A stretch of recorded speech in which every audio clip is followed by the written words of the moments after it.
जय श्री गणेश दोस्तों। हमारी आज की कहानी का नाम है शिकायत। कहानी अच्छी लगे तो प्लीज चैनल को सब्सक्राइब कर लीजिएगा। अब शुरू करते हैं कहानी। यह क्या तरीका हुआ भला, पहले बता देना चाहिए था। पता है कितनी परेशान हुई। आते ही गुस्से से चीखने लगे जेठ जी और आवाज सुनकर कमरे से बाहर निकली पार्वती। अरे धीरे बोल भाई, अभी कॉलोनी के लोग इकट्ठा हो जाएंगे। लो ये आ गई पार्वती, कहो अब जो कहना है। पार्वती को आते देखकर बोली सासू माँ, इससे क्या बात करे, सर चढ़ा रखा है अनमोल ने, अब तो उसी से बात करूंगा। कहाँ है, बुलाओ उसे। पार्वती की ओर आंख तरेर कर बोले जेठ जी। गुस्सा तो बहुत आ रहा था, लेकिन मुस्कुराए बगैर नहीं रह पाई पार्वती और अंदर सोए अनमोल को जगाने चली गई। उसे पता ही था कि यह होना ही है आज, इसलिए पहले से ही तैयार थी। पार्वती अपनी सासू माँ की छोटी बहू है, वह उनके साथ ही रहती है। पतिदेव की ट्रांसफर वाली नौकरी है, इसलिए नौकरी नहीं करती, लेकिन प्रतिभा इतनी है कि कभी खाली नहीं बैठती। ट्यूशन, छोटा सा कपड़ों का व्यापार, ब्यूटी पार्लर, कुकिंग क्लास, बहुत सारे काम करती है।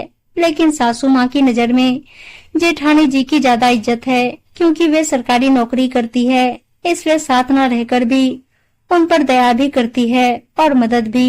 लेकिन पार्वती के लिए कोई भावना नहीं है उनके मन में। जेठानी जी भी भरपूर फायदा उठाती है, अपने बड़े होने का भी और सासू माँ के प्यार का भी। आजकल अपने ही शहर में है पार्वती के पतिदेव, इसलिए जेठानी जी सोचती है जितना हो सके फायदा उठा लूं। इसलिए अक्सर घर में कोई छोटा मोटा कार्यक्रम हो या मेहमान आने वाले हो, सासू माँ को घर की चाबी देकर चली जाती है जेठानी जी, और सासू माँ पीछे पड़कर सारी तैयारियां और खाना बनवाने का काम करती है पार्वती से। हमेशा कोई भी चीज पर्याप्त नहीं होती है जेठानी जी के घर में, तो सासू माँ अपने घर से मंगवाती है। इस तरह सामान और मेहनत पार्वती करती है और जेठानी जी इतरा इतरा कर तारीफें लुटती है। कोई बात नहीं, घर की ही बात है, सोचकर कुछ नहीं कहती पार्वती। लेकिन बजाय एक अच्छे शब्द के इल्जाम लगा देते हैं जेठ जेठानी दोनों। एक बड़े परिवार से आई है पार्वती, जहाँ सब मिलजुल कर रहते हैं, इसलिए परिवार का महत्व खूब जानती है। अक्सर कुछ भी बोल देते हैं जेठ जेठानी, लेकिन बड़े हैं यह सोचकर चुप रह जाती है। ऐसा भी नहीं है कि वह मदद करती है तो जेठानी जी भी जरूरत के समय उसके काम आती हो। आराम से खाने के समय आती है और थकान का बहाना करके चली जाती है। कोई कुछ बोले उससे पहले तो सासू माँ ही बेचारी की नौकरी, थकान और सरकार की जाति का रोना रोने लग जाती है। जबकि परिवार में उनके जैसी नौकरी वाले बहुत लोग हैं। उनके घर तो कभी कभी अपना ट्यूशन छोड़कर जाना पड़ता है पार्वती को, वरना सासू माँ लड़ाई करती है, बहुत गंदा लगता है उसे। कभी कभी तो जाना ही नहीं चाहती, लेकिन पतिदेव का क्या करें।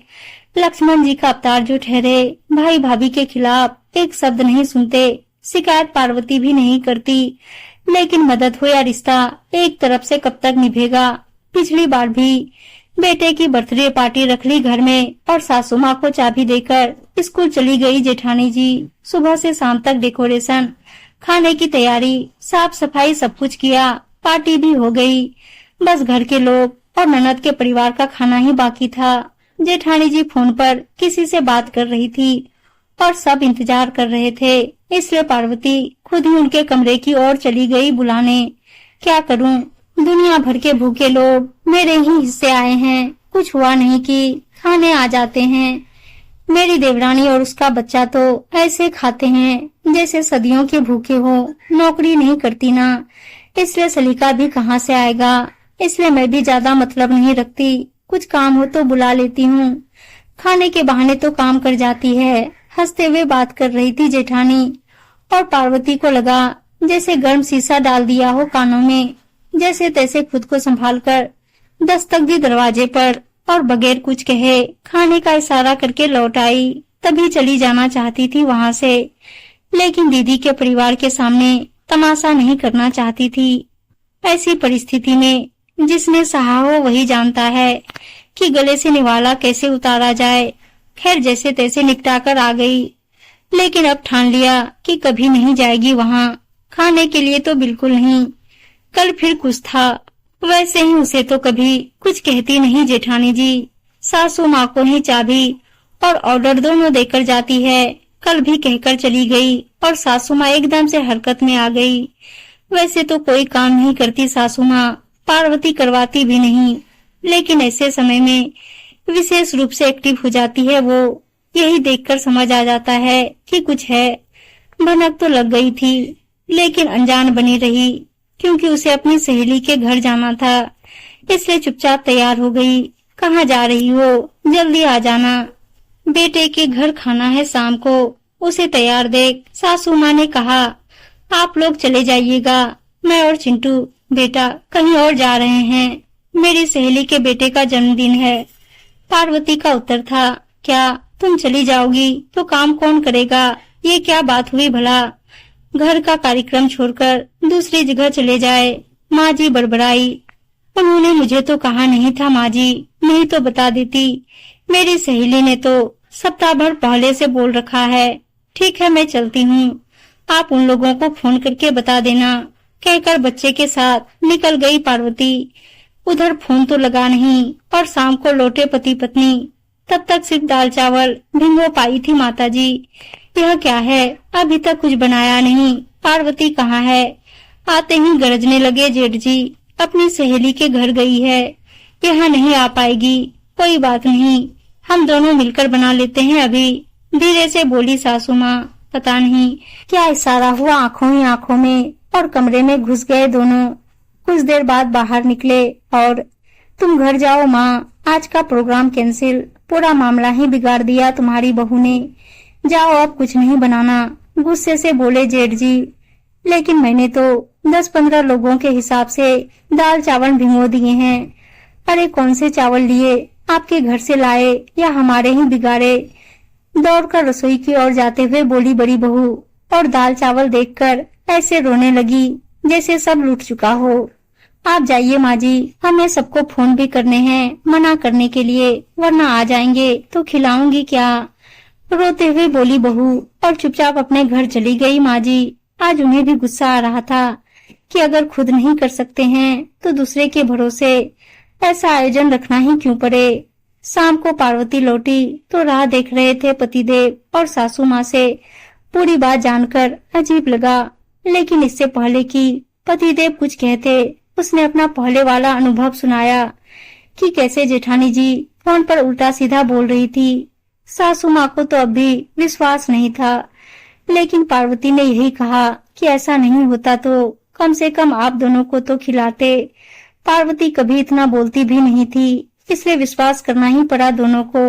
और भी पार्वती के लिए सुन लेते, लेकिन बच्चे के लिए ऐसा सुनना किसी को अच्छा नहीं लगता, और मान गए। सुबह हुई और आ गए दोनों पति पत्नी झगड़ने। क्या हुआ भाई, इतनी सुबह सुबह? अनमोल बाहर आया, कुछ समझा अपनी बीवी को। कल पूरा कार्यक्रम बिगाड़ दिया हमारा, पता है कितना मुश्किल हुआ। सबको फोन करके मना करते, इससे पहले तो आ चुके थे वे लोग, बेचारी विशाखा को ही सब करना पड़ा। गुस्से से बोले जेठ जी। पार्वती को पूछकर तय किया था भाई, वैसे किस उपलक्ष्य में था यह कार्यक्रम? अनमोल ने उल्टा प्रश्न किया। यह तो किटी पार्टी जैसा था, उसके स्टाफ वाले हर महीने करते हैं ऐसा। इस बार विशाखा की बारी थी। झेपते हुए बोले भाई साहब, तो भाई पार्टी स्टाफ की और इज्जत मैडम की, इसमें मेरी बीवी कहाँ से आई बीच में? ताकत नहीं थी तो हिस्सा ही नहीं बनना था पार्टी का। ऐसे दूसरों के भरोसे थोड़े ही आयोजन किए जाते हैं। वैसे भी मेरी बीवी और बच्चा कोई भूखे नंगे तो है नहीं, जो तुम्हारे घर बनेगा तो ही खाएंगे। मैं खिला सकता हूँ उन्हें, क्यों भाभी, यही कहती हैं ना आप सबको? भाभी की ओर देखकर बोले अनमोल। क्या कह रहे हैं देवर जी, मैंने क्या कहा? चौंक कर बोली जेठानी जी।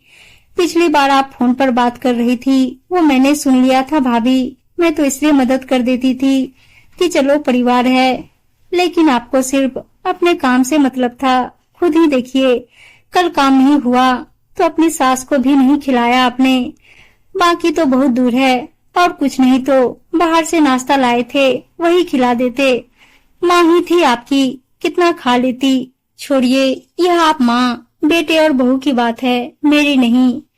मैं तो बस यही कहना चाहती हूँ कि अब कभी मेरी उपेक्षा मत करना।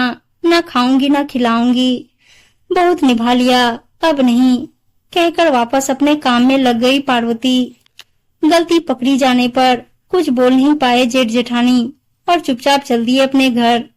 उम्मीद है दोस्तों कहानी अच्छी लगी होगी, और अच्छी कहानियां सुनने के लिए चैनल को सब्सक्राइब और वीडियो को लाइक शेयर जरूर कर दीजिएगा। धन्यवाद दोस्तों।